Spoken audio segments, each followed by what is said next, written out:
It's not the story of one person. It's not the story of, sometimes it's wrongly being reported as a couple biopic. While you're just interacting with Dhoni, has it helped you in any way in terms of researching for 83 by any chance? People who are up against all odds. That knock of Kapil Dev, 175. Yeah, that's against, doesn't have any documented proof as far as the television. That's actually the most challenging and also the most exciting. Those guys, they played for the love of the game in many ways as well. The amount of money which is there, I think maybe post 95 or something like that. But that's one of the very interesting parts of 83. Hi, this is Kabir Khan and you're watching Bollywood Hungama.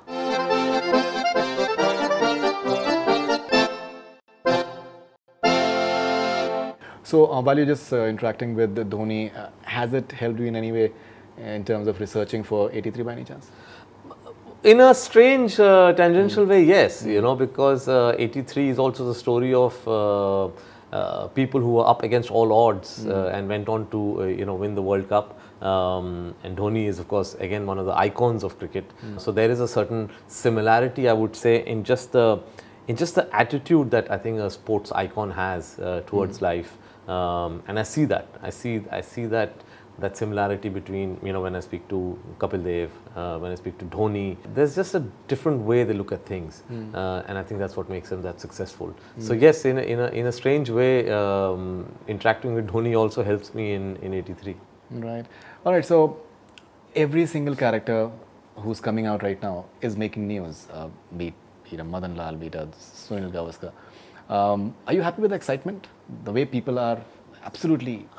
Of course. I mean, I am happy with it because at the end of the day, who doesn't want excitement around their project? I knew there would be a lot of excitement because we are really dealing with an event that is iconic in not only our sports history, in history. I mean, that's the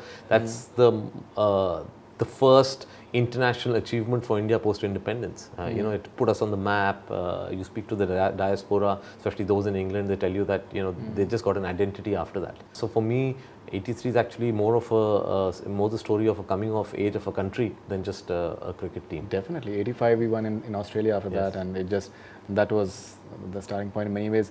The question that a lot of people will be having is that knock of Kapil Dev, 175 that's against Zimbabwe, because it doesn't have any documented proof as far as the television.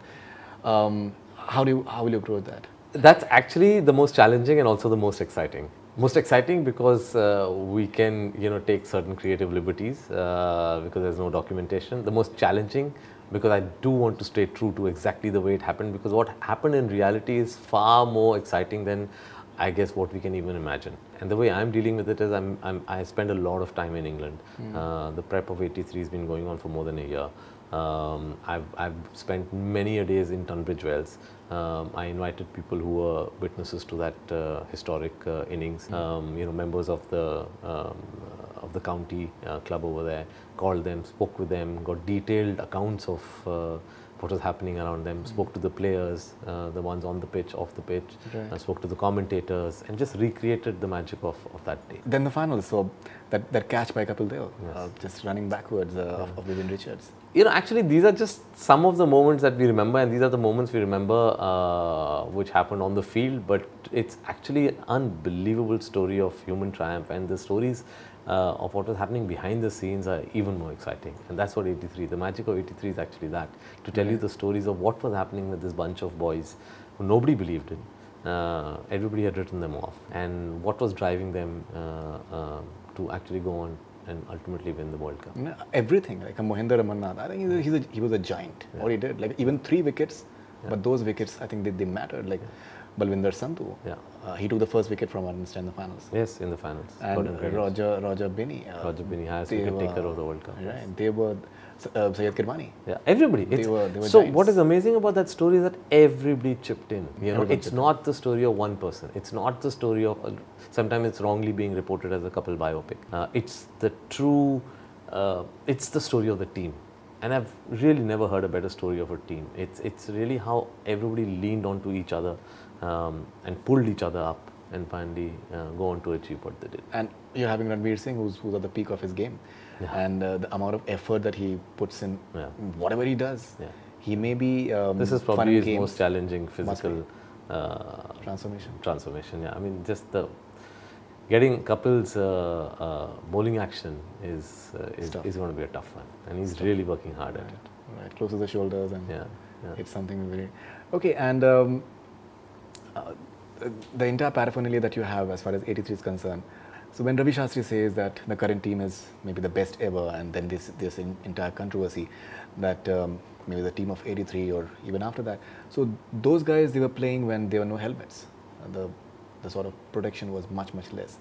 What is your take on this debate that when I people think compare? there's no need for comparison. I think there's absolutely no need for comparison. It's a different era that they were playing in. It's a different ethos. You know, the way the teams conducted themselves in 83, the way the teams are today is completely different. And that's actually part of what is going to be in 83. It's going to show you a completely different sporting ethos. There was no money. There was no commercialization. These are just boys playing because they wanted to play for the country and because they enjoyed playing cricket. You know, there were no superstars. They were actually one of the lowest rated teams in the world. They all went on to become superstars post 83. Right. But when they came on to, when they landed on the 1st of June 1983 in London, every single London newspaper was carrying articles about how India should not even be invited to the World Cup. Today, whichever tournament India enters, they're always hot favourites. So it's a different story. That's a classic underdog story. Classic underdog story, and I think those guys, they played for the love of the game in many ways as well. The amount of money which is there, I think maybe post 95 or something like that. Yeah, yeah. At that point of time, there was hardly any money. There was nothing, and that's going to be. I mean, I don't want to reveal That's for the country. Stuff, but that's one of the very interesting parts of 83. How these teams and what conditions they were living in, and the complete absence of any financial support.